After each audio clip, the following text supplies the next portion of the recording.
Cheating is never the real reason for a breakup. Let me say that no relationship breakup is because of cheating.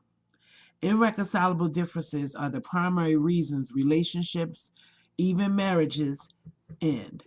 For too long, breakups are bitter and backstabbing. In most instances, your irreconcilable differences are pre existing. Basically, we all have baggage. Whether you've never been monogamous, you're a pathological liar, you're a user, you have self esteem issues, you're sexually inhibited, you're bisexual, you're insecure, you've been abused, you're abusive, you have anger management issues, or whatever your flaws are, it's a fact that most people harbor these detrimental toxins within them long before meeting their mate. You're not honest enough or brave enough to tell your potential partner the truth about yourself. You don't dump your baggage in the middle of the floor. Your life is not an open book. And in some cases, you won't even crack the spine on your own life story. You suppress your emotions, yet you sit at the table with a long list of expectations for your partner, who is more than likely sitting in their book of lies to boost their own ego. Now you have two people pretending they're in love when in fact neither of you know what love is. What you become is emotionally codependent. You need someone to care about you, so you say, I love you, expecting them to regurgitate the same. If they don't, you rather they lie just to make you feel better about yourself. Wow. Stop lying to yourself. Covering up your truth is the demise of your relationship.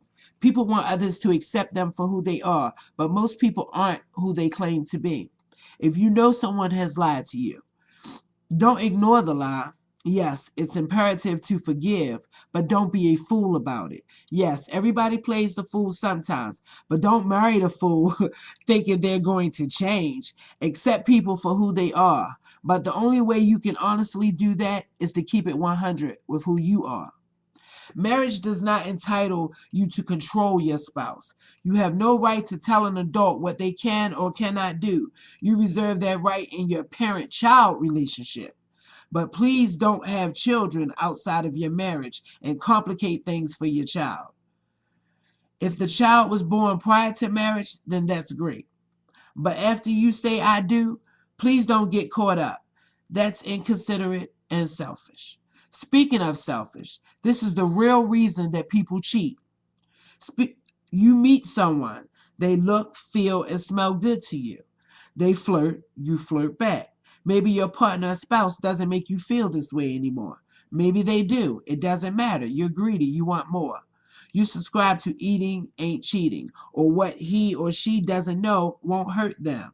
Maybe your spouse has stopped sexing you for any number of reasons, to punish you, or they're too tired, or they've lost their libido and don't know how to get it back, or they've lost interest in having sex, or they've lost interest in having sex with you. Whatever the reason, now you feel justified in cheating. So you hook up with someone. You make a conscious effort. You take off your clothes. You lie down with the other person. You may not have the decency to make sure that protection is used. You take the risk. You either penetrate or allow yourself to be penetrated by someone who you barely know, or perhaps it's an old flame that you fan until you will explode with sexual pleasure.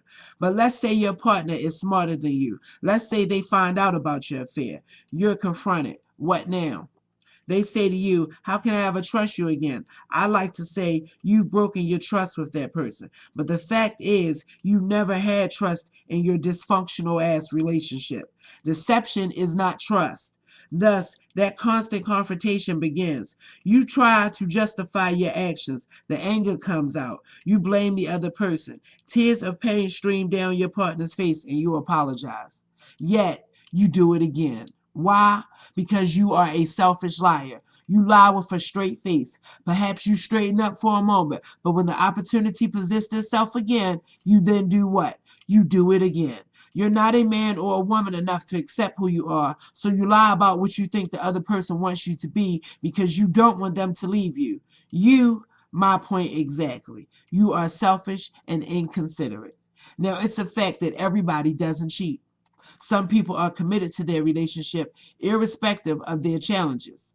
Problem is, opposites do attract, and seldom do two of a kind meet. Then there's a concern of growing apart. I rather look at it as growing together, because when you meet someone you're not honestly on the same page with, oh sure, it appears that way. But why? Because you gravitate to what you have in common. You highlight your likes. You don't discuss your dislikes. You think you're a match made in heaven. Perhaps. But if you're in tears before the ink dries on that marriage certificate, consider your relationship a match made on earth. Maybe in hell, if that's what you allow the other person to put you through, fire and damnation. As time goes on, what happens when the one thing you love the most about the person is the same shit you can't stand about them later? For example, you start out saying, oh, my baby is so smart. And at the end, you wind up saying, you know what? I can't stand your smart ass. In parting, I say to you, take ownership of who you are and you'll have a better relationship. Don't use others for your own personal gain or gratification. And equally as important, don't let anyone use you. Better to be a smart ass than to be a dumb ass. Peace and blessings. Wise words being quoted.